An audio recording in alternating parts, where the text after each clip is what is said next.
Bueno, vamos a tener el momento de lectura bíblica. Hoy la encontramos Marcos 12, capítulo del 1 al 12. Marcos 12, capítulo 12, versículos del 1 al 2. A medida que lo vamos encontrando, hermano, nos ponemos de pie en reverencia a la palabra de nuestro Dios. Dice, entonces comenzó Jesús a decirles por parábola: un hombre plantó una viña, la cercó de vallado, cavó un lugar, edificó una torre y la arrendó a unos labradores y se fue lejos. A su tiempo envió un siervo a los labradores para que recibiese de estos del fruto de la viña. Mas ellos tomaron, le golpearon y le enviaron con las manos vacías. Volvió a enviarles otro siervo para apedreándole, le hirieron la cabeza y también le enviaron afrentado. Volvió a enviar otro y a este mataron, y a otros muchos, golpeando a unos y matando a otros. Por último, teniendo aún un hijo suyo amado, lo envió también a ellos diciendo: tendrán respeto de mi hijo. Mas aquellos labradores dijeron entre sí: este es el heredero, venid, matémosles y la heredad será nuestra. Y matándole y tomándole, le mataron y le echaron fuera de la viña. ¿Qué pues hará el señor de la viña? ¿Vendrá y destruirá a los labradores y dará su viña a otros? Ni aún esta escritura habías leído: la piedra que desecharon los edificadores ha venido a ser cabeza del ángulo. El Señor ha hecho esto y estas cosas maravillosas a nuestros ojos. Y procuraban prenderle porque entendían que decía contra ellos aquella parábola, pero temían a la multitud y dejándole se fueron. Con la lectura de estos versículos le damos este lugar a nuestro pastor que trae el sermón de la mañana.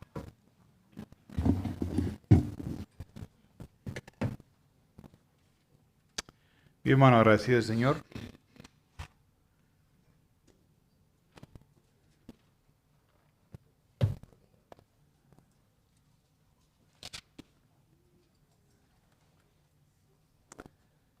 Continuamos con Marcos y hemos estado tratando en este caso, en estos domingos anteriores, y es lo que estamos hablando, ¿no? Pensando cronológicamente, que nos encontramos en lo que se conoce como la pasión de Cristo. Ya estuvimos mirando, o sea, la muerte, pasión, muerte y resurrección de Cristo en esa semana crucial. Ya estuvimos hablando de la entrada triunfal, de la manera en que entró nuestro Señor ahí a Jerusalén, ¿verdad?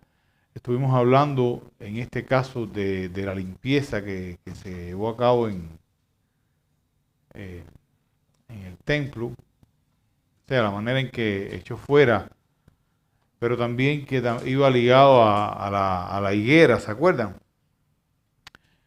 Y después de esto, lo vinieron a confrontar los líderes religiosos con respecto a su autoridad, y el Señor también le responde en base a todas estas cosas. Hoy estamos mirando lo que va sobre esta semana. Vamos a estar hablando acerca de esta parábola de los labradores malvados.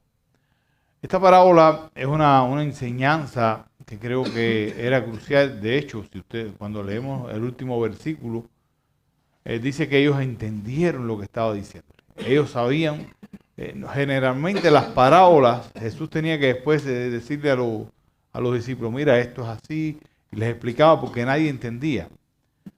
Pero en este caso particular, si ustedes notan, dice, ellos sabían que estaban hablando de ellos. ¿Quiénes eran ellos? Los líderes religiosos. Pero vamos a las Escrituras y vamos a tratar de comprender un poco toda la dinámica que hay detrás de esta parábola y toda la enseñanza que existe en este caso para nosotros hoy, porque creo que hay cosas que son muy puntuales y necesarias para que nosotros también entendamos y podamos reflexionar y aplicar a nuestras vidas. Dice, comenzamos con la lectura, ¿verdad? Llegando con el versículo número 1, dice: entonces Jesús comenzó a hablarles en parábola. Un hombre plantó una viña y la creó con un muro. Cavó un estanque debajo del lagar y edificó una torre. La arrendó a los labradores y se fue de viaje. Lo primero que tenemos que entender es que esto era algo común. Los dueños tenían viñedos donde ellos ni siquiera vivían ahí, simplemente se lo arrendaban a personas para que lo labraran. Ellos iban una vez al año, recogían su parte, su porción. Era el negocio, era parte de la vida en este caso. Ahora, cada una de las cosas que están siendo representadas o se están mencionándose aquí son representativas de algo. Si ustedes van al texto, en particular dice estas palabras: un hombre plantó.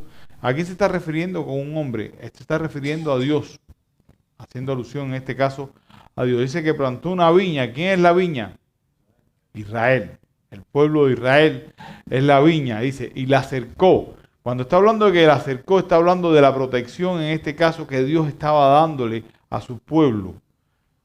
Y quiero que entiendan todo este contexto para que ustedes puedan llevarlo de la mano y el porqué y todo el valor que tiene la narración. Porque sí, fíjense que nuestro Señor Jesús se tomó el tiempo para, a la hora de narrar la parábola, le dio los detalles. Él podía haber dicho una viña y omitir el detalle que la cercó, de que tenía torres, etcétera. Dice el texto, cavó un estanque debajo del lagar y edificó una torre. Primero que nada, cavó un estanque, ¿no? Y esto, la idea es precisamente para que fuera algo fructífero, para que ellos pudieran dar los frutos correctos. Y pudieran también, hizo el lagar, que es el fruto, en este caso, de todo el trabajo. No es el fruto. El lagar es donde se aplasta las uvas para la obtención, en este caso, del vino. Y puso una torre como vigía para que pudiera estar velando a los enemigos. Todo esto está hablando del cuidado y la misericordia de Dios que tiene con el pueblo de Israel. Todo esto está expresando, este versículo 1 simplemente le estaba diciendo a Israel, a estos líderes religiosos que estaban persiguiendo al Señor. Dios el Padre ha tenido un cuidado especial con Israel. Les ha provisto absolutamente todo para que ellos puedan dar los mejores frutos y puedan, en este caso, cumplir con aquello para lo cual fueron llamados. Ahora, dice el texto que trajo a los labradores. Aquí los labradores está haciendo, los labradores. Está haciendo referencia, hermano, ustedes me ven que ando medio, es que he estado enfermo de verdad, ¿eh? Ando como que en baja, la verdad. Los labradores está haciendo alusión en este caso a los líderes religiosos. Estos líderes religiosos que tergiversaron, en este caso Israel. Su responsabilidad era de instruir, su responsabilidad era de ayudar, su responsabilidad era esa responsabilidad sacerdotal, porque muchas veces nosotros llegamos y hablamos solamente del pueblo de Israel como pueblo de Israel, pero los líderes realmente eran los que siempre iban guiando al pueblo hacia la corrupción. Lo cierto es que el Señor está narrándole y dejándole bien claro cuán importante puede ser para ellos poder estar disfrutando de la misericordia de Dios, del privilegio que tienen como pueblo. Y este es el mismo privilegio que hoy nosotros tenemos. Tenemos ese privilegio en el cual el Señor nos cuida, el Señor tiene todas las condiciones listas para que tú y yo estemos dando frutos. Porque desde aquí usted va a decir, pero esto era para los líderes judíos, ¿no? La iglesia de hoy, les pregunto, ustedes me responden, ¿disfruta de la misericordia de Dios? ¿Sí? ¿Creemos que disfrutamos de la misericordia de Dios? Perfecto. ¿Creemos que disfrutamos del cuidado de Dios? ¿Sí? Creemos que tenemos las condiciones para dar los frutos. O sea, Dios nos ha provisto para que nosotros demos frutos. ¿Sí o no? Sí. Bien. Entonces, ¿se aplica a nosotros? ¿Sí? Perfecto. Quiero que estén oyendo lo que estamos hablando acá. Ya dijeron que se aplica a nosotros, ¿ok? Para que no se vayan a salir después de todo este asunto. Nosotros somos, en este caso, esa iglesia donde tenemos todas las condiciones para dar los frutos. Pero Jesús viene y continúa con la historia. Oigan esto.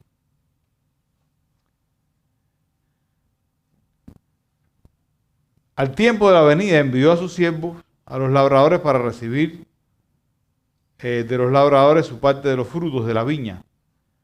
Pero ellos, echándole mano, lo golpearon y lo enviaron con las manos vacías.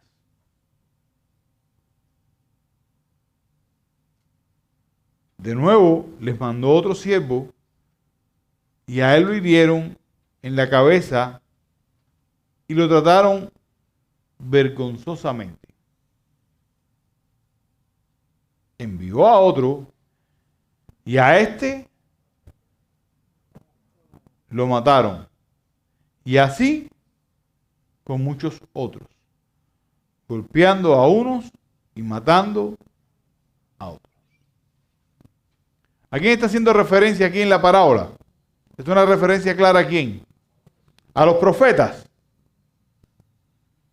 Esto es una referencia bien clara que Jesús estaba haciéndole, en este caso, a los profetas. La manera en que ellos simplemente estaban siendo maltratados y la manera en que ellos reiteradamente rechazaban, en este caso, a los profetas. Hermano, y esto nos muestra algo que es interesante. Fíjense, hay dos puntos interesantes aquí. En primer lugar, una de las cosas que me llama la atención, la paciencia y la misericordia de Dios. Si a usted es el dueño de esto, y la primera vez y la segunda vez, ya cuando va la segunda vez ya está ya caliente, la tercera, sale para allá usted mismo y trata de recuperar su propiedad. ¿Sí o no? Pero aquí nos enseña algo. Fíjense que nuestro Señor Jesús viene narrándonos cómo llegó el primero, lo golpearon, el segundo lo volvieron a herir, al otro lo mataron, y así, y después hay un punto donde dice, y muchos más. O sea, que no fue ni uno, ni dos, ni tres, sino que todos los maltrataban, los golpeaban, y a otros los mataban. Y esto es muestra de la paciencia y la misericordia de Dios. Un atributo que en este caso pertenece a nuestro Dios. Lento para la ira, y grande en misericordia. Ese es nuestro Dios. Estamos de acuerdo en eso, ¿verdad? Y eso es una verdad que también se va a aplicar a cada una de nuestras vidas y sabemos que hoy disfrutamos de la misericordia. Si no, simplemente mire su propia vida personal y vaya, examínese un poco para que entienda cuántas veces usted ha caído en rebelión contra Dios y ha experimentado las misericordias de Dios. Mírese, no vaya tan lejos ni esté mirando, porque generalmente somos muy dados a mirar la historia como de lejos, diciendo, esto es para ellos, o esto es para Israel, o esto es para fulano, para mengano, esto no es para mí. No, mírese usted. No esté pensando en nadie, mírese usted para que entienda cuán bueno y cuán misericordioso es nuestro Dios. Grandes son sus misericordias. Cuando usted va a los Salmos, el libro de los Salmos, usted ve que está lleno de expresiones de alabanza por las misericordias de nuestro Dios. Y esas son las expresiones de alabanza que cada día su pueblo tiene que estar levantando una y otra vez, porque nuestro Dios es un Dios paciente y misericordioso. Ahora, Con respecto a esto, y si ustedes se dan cuenta, no termina ahí. No solamente está expuesto la misericordia de Dios. Ustedes saben que expone esto también. De una manera tremenda. La reverdía del ser humano. Y cómo el ser humano se va deteriorando más y más. Ese pecado que llega a nuestras vidas y que va ocupando lugar en nuestras vidas. Hoy estamos hablando un poco acerca de la regeneración, de la venida del Espíritu Santo. Y una de las cosas que a mi mente vino mientras estábamos en la clase, mientras el hermano Uber daba la clase, y que de alguna manera él lo mencionó, pero no abundó sobre el tema. Y yo no pretendo tampoco abundar sobre él, pero sí mencionarlo para reflexionar en esto. La necesidad que tenemos de ser llenos del Espíritu Santo. Somos muy dados a pensar, como bautistas que somos, creemos que la llenura del Espíritu Santo es algo que es para los carismáticos. Esto es algo para el carismatismo. Sin entender que esto es algo que todo cristiano tiene que buscar. Cuando estoy hablando de la llenura del Espíritu Santo, y le estoy diciendo porque la única manera de poder combatir esos deseos de pecado y esa rebelión constante contra Dios es siendo lleno del Espíritu Santo. El hombre natural no va a poder combatir. El hombre natural por naturaleza va a rebelarse y continuar, y su rebelión cada día va a ser mayor. Eso es una verdad. Ahora, hermano, si yo les preguntara, levante sus manos, ¿cuántos de ustedes oran a Dios cada día diciendo, Señor, lléname de tu Espíritu? Eso es algo que tiene que estar. Y cuando estoy diciendo llenarme del Espíritu, no es el concepto eso, sino que para que entiendan lo que es estar lleno del Espíritu. Estar lleno del Espíritu implica que cuando comprendo una verdad espiritual, yo voy a obedecerla sobre cualquier otra cosa o cualquier deseo que pueda estar llegando a mi vida. Y cuando estoy diciendo, Señor, lléname, yo quiero ser lleno de Espíritu, no es que yo quiero tener más de tu Espíritu, más cantidad.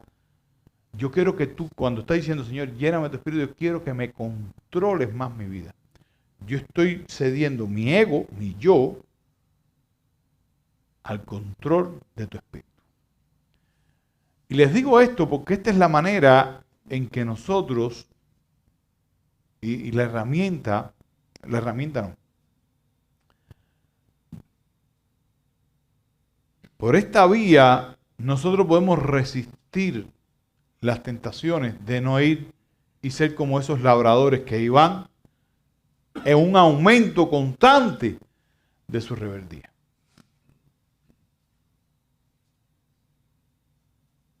Y que no dan frutos. Los frutos, fácil. ¿Cuántos creen que están llenos del Espíritu? No levanten la mano, no los voy a meter en esa complicación ahora. ¿Sí? ¿Lo saben o no? ¿No lo saben? Bien. Si estoy lleno del Espíritu, yo voy a estar dando frutos. Son las cosas visibles o distintivos visibles de un cristiano.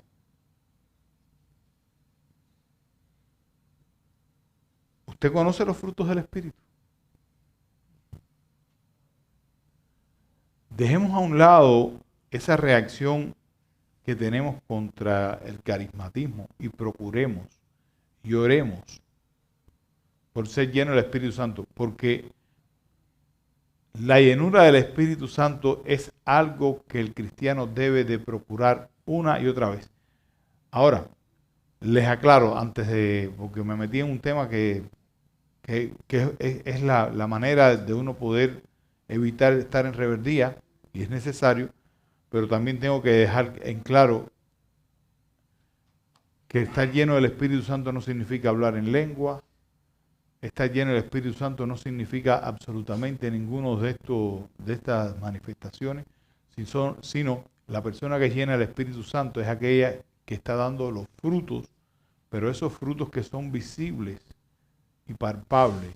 Es aquella persona que anhela y ama reiteradamente estar en una búsqueda constante del Señor. La persona que es llena del Espíritu Santo es aquella que ama estar hablando de las cosas del Señor. La persona que es llena del Espíritu Santo es aquella que puede llegar a perdonar a cualquier cosa. La persona que es llena del Espíritu Santo es aquella que ama sin esperar nada a cambio. Es aquella que siempre está sirviendo. Ya me estoy dando a entender. No es la que brinca más ni la que cierra más los ojos. No quiero que confundan los términos, pero que son muy importantes, porque de lo contrario vamos a estar cayendo en esa rebeldía una y otra vez. Y por más que le hablen, porque en definitiva, usted va a decir, bueno, si estos mensajeros eran los profetas, ¿y ahora qué? En nuestros tiempos, yo sé que ni quiero que se imaginen de esta manera, ¿no? La realidad es que aquellos que vienen y estamos enseñando las Escrituras, aquellos que estamos enseñándoles y exhortándoles, somos esos mensajeros, esos profetas. El profeta no es el que viene con algo que es futuro y que me imaginé que iba a hacer y esto es lo que va a venir. No, el profeta es aquel que trae la palabra de Dios. Es proferir la palabra de Dios. Es hablar un mensaje de parte de Dios. Muchas veces estamos siendo como estos, ¿cómo se llama? Trabajadores. Escuchamos el mensaje. De hecho, hoy también coincidentemente no, providencialmente, Uber hablaba acerca de esto. Muchas veces nosotros llegamos con tremenda tranquilidad, escuchamos el sermón y decimos, me tocó eso.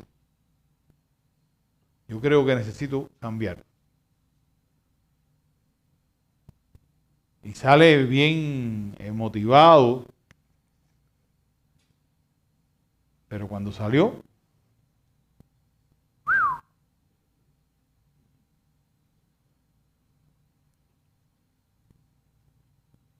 la motivación se le cayó.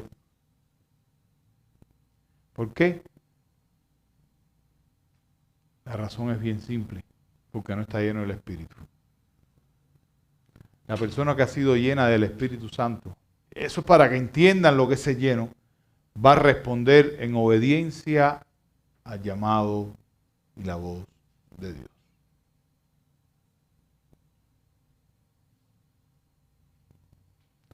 Cuando salimos y fuimos confrontados, pero seguimos en la misma situación, somos como esos obreros malvados. ¿Están entendiendo eso, hermano? Y se dan cuenta que muchas veces todas estas verdades son para nosotros. Muchas veces no, estas son verdades que son para nosotros, que tenían un mensaje en su época, pero son verdades que se aplican hoy a usted y a mí. Y que nada más que decimos, esto eran para el Sanedrín o para los líderes. No, esto es para usted hoy. Para usted hoy. ¿Es usted uno de esos trabajadores malvados?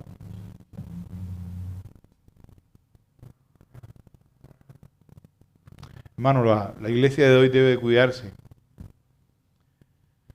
Debe cuidarse de no imitar esas actitudes. Tenemos que aprender a valorar la predicación fiel de la palabra. Tenemos que aprender como iglesia a valorar la corrección. tenemos que aprender a valorar el llamado al arrepentimiento. Que no se conviertan solamente en palabras o un sentimiento pasajero. Cuando estamos resistiendo, en este caso, el mensaje de Dios, está resistiendo al mismo Dios.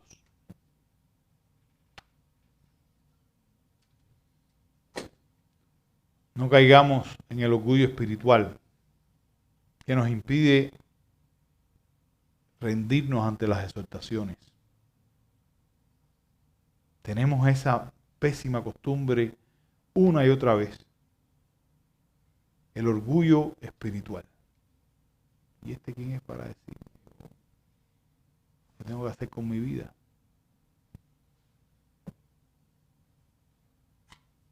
Tenga cuidado, no sea que usted sea un obrero malo.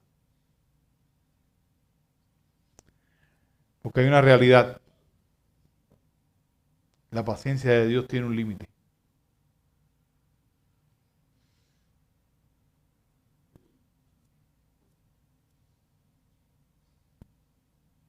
Y aprovechala para arrepentimiento.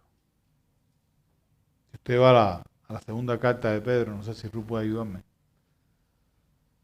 La segunda carta de Pedro, capítulo 3, versículo número 9.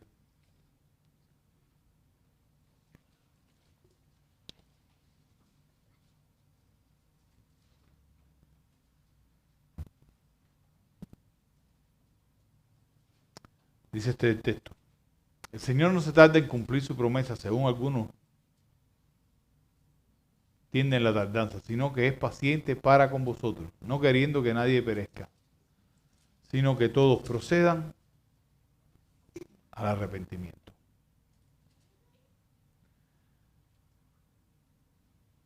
Siguiendo con el hilo de la parábola, y voy a usar esta frase nuevamente, aunque no estoy concluyendo con el sermón, pero sí les vuelvo a decir esta frase: que tiene oído oiga, no se conforme con escuchar un sermón, de nada sirve venir y escuchar algo y usted no ponerlo en práctica, hermano. Esto es lo que estaban pasando acá. Los profetas llegaban, los llamaban al arrepentimiento. Israel seguía en su entenebrecimiento, en su rebeldía. Y como les dije la semana pasada o la antepasada, y sí les estoy asustando, les estoy metiendo miedo. Hay veces que uno no dice, no, que por tarde, sí, preocúpese, esto está tratando con un Dios santo, Esto es una cosa para tomar muy en serio. No, cuando decimos, no es que estoy metiéndole miedo, esto no es para meter miedo, es como una manera de ablandar el asunto. No. Sí, coja miedo esto. Horrenda cosa es caer en manos de Jehová de los ejércitos. No dice, no te asustes, pero no, horrenda cosa es. ¿Entienden? Preocúpese, es algo para preocuparse. Es algo para valorar. Continuando con la maldad, en este caso, oigan como dice el texto. Versículo número 6. Todavía le quedaba a uno, un hijo amado, y les envió a este último diciendo: respetarán a mi hijo. Porque aquellos labradores se dijeron entre sí. Este es el heredero. Vengan, matémosles y la heredad será nuestra.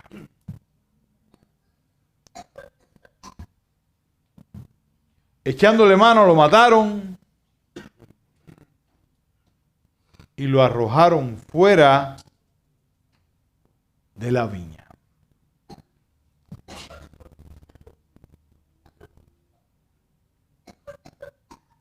entendemos que se está haciendo referencia al mismo Cristo, ¿verdad?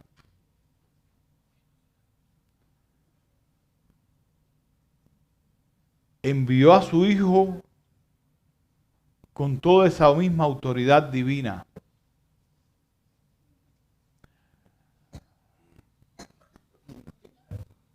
Para que lo pudieran reconocer como ese rey, como ese salvador. Envió a su Hijo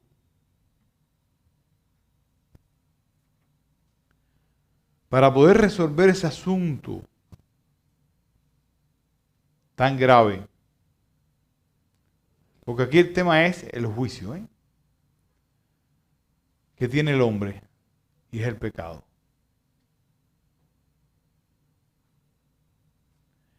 Envió a su Hijo para un nuevo pacto.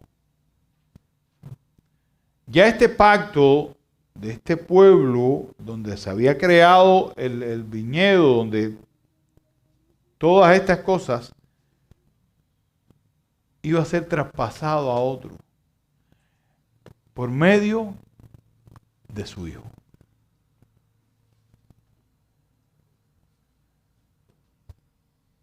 Pero lo interesante en todo esto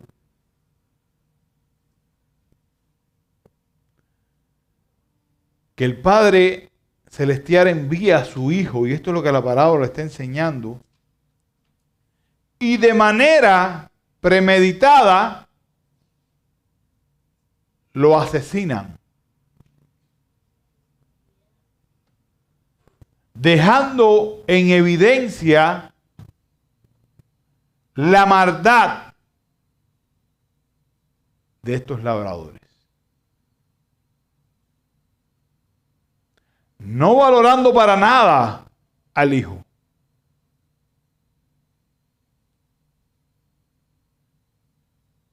Y desde aquí es donde nosotros decimos, ¿verdad que esa gente eran tremenda, no? ¿Sí? ¿Está de acuerdo conmigo, no? ¿Y usted? ¿Usted no? Cuando peca deliberadamente, está pisoteando la sangre del Hijo de Dios. Está menospreciando el sacrificio de Cristo.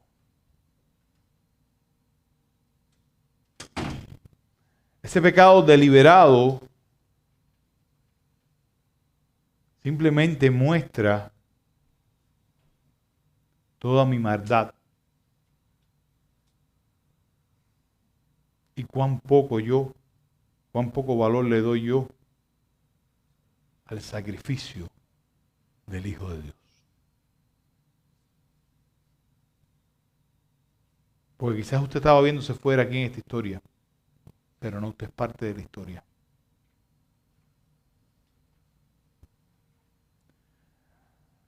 Así que, hermano, cuando leo esto,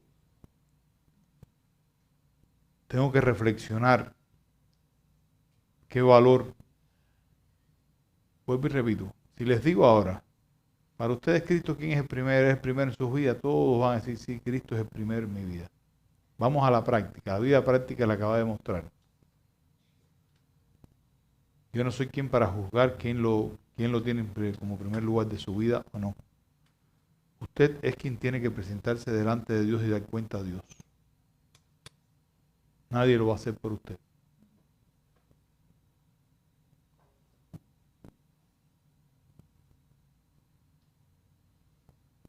Pero nuestro pecado, cuando pecamos de esa manera deliberada,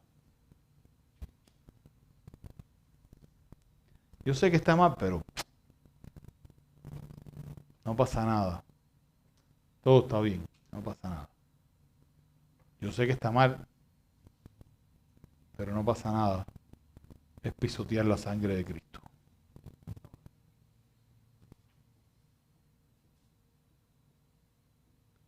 Estamos entendiendo cuán serio puede ser nuestros actos.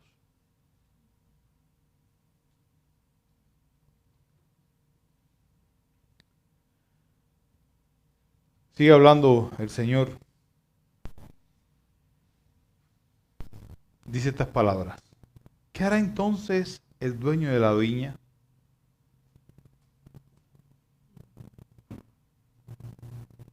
Vendrá y destruirá a los labradores. Pues me detengo ahí. Vendrá entonces el dueño de la viña y destruirá a los labradores. ¿Sabe a qué está haciendo referencia aquí? A juicio. Juicio. ¿Quieren conocer acerca del juicio de Dios? Pregúntale a los hermanos que estamos estudiando el Apocalipsis los martes, para que entiendan lo que es el juicio de Dios.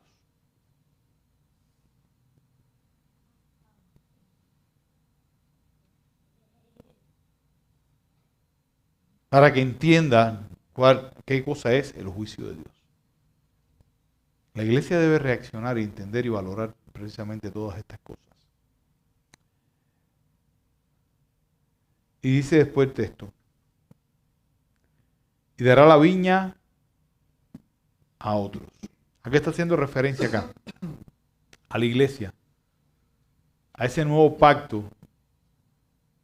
Por lo tanto, todas aquellas verdades de dar frutos, del cuidado y de la misericordia de Dios, nos fueron dadas a la iglesia, donde ahora hay judíos y gentiles como un solo pueblo. Como ese solo pueblo, nosotros somos responsables de cuidar la viña. Como iglesia, dar frutos. Como creyentes, dar frutos de arrepentimiento.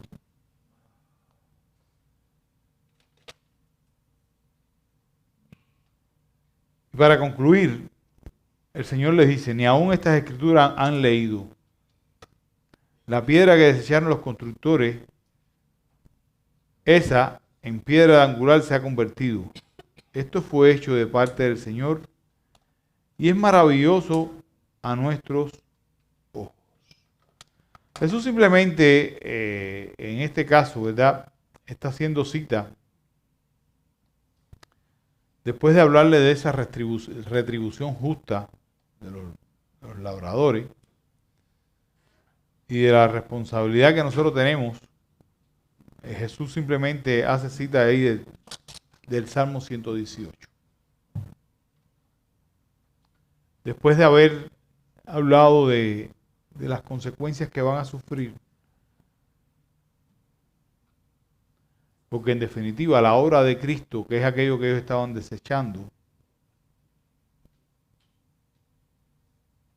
esa obra perfecta que ellos habían desechado, esa piedra, fue sobre quien se edificó la iglesia. Fue sobre Cristo que fue edificada la iglesia. No sobre el Papa, no es sobre... es Cristo, la piedra angular. Y el sustento, en este caso, de la iglesia. Cuando estamos hablando de que Cristo es esa piedra angular, significa que Él es el fundamento sobre el cual se edifica el pueblo de Dios, según Efesios 2:20.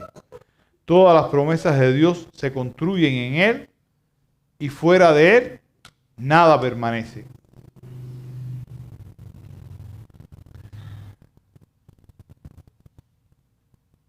Para los enemigos de Cristo, Él es la piedra de tropiezo. Quien rechaza a Cristo se destruye a sí mismo.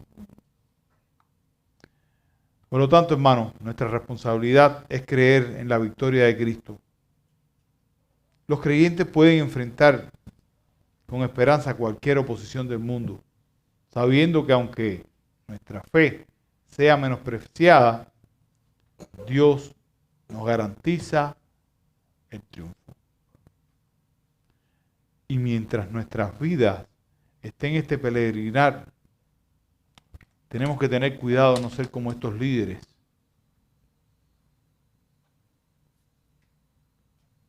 que estaban rechazando a Cristo, que estaban rechazando las correcciones que Dios le daba, las exhortaciones que Dios le traía por medio de su palabra.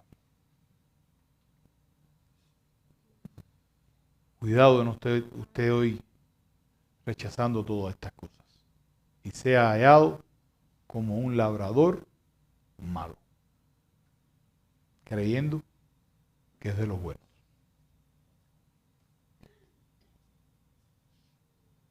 Examinémonos y caminemos junto con Cristo,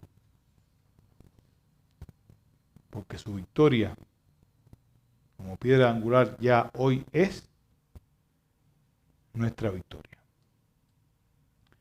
Y esta es la causa por la cual procuraban prender a Jesús, pero temían a las multitudes, porque comprendieron que contra ellos había dicho la parábola y lo dejaron y se fueron. O sea, no tenían opción. No era el tiempo. Y esto nos condiciona para la próxima parte, lo que viene a continuación del capítulo.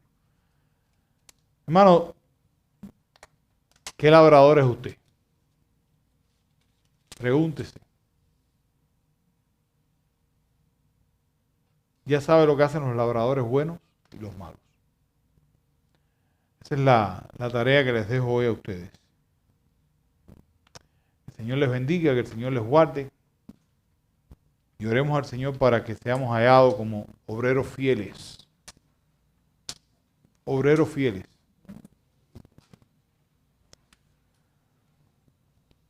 Señor, gracias por tu Hijo Jesucristo, el cual por medio de Él fuimos regenerados y salvados, Señor. Y hoy pertenecemos a tu pueblo, Señor, y trabajamos en tu viña, Señor. Ayúdanos a ser obreros fieles, a dar frutos de arrepentimiento. Líbranos, Padre, de ese endurecimiento de nuestros corazones. Oh buen Dios, que tu palabra trabaje en nuestras vidas. Que no solamente entendamos que hay cosas que tenemos que cambiar, sino que cuando salgamos después de escuchar tu palabra, Señor, lo hagamos. Recibe la gloria, Padre, la honra y llévanos con bien hacia nuestros hogares. En el nombre de Jesús. Amén. Mi hermano, que el Señor les bendiga, les guarde. Y así quedamos despedidos.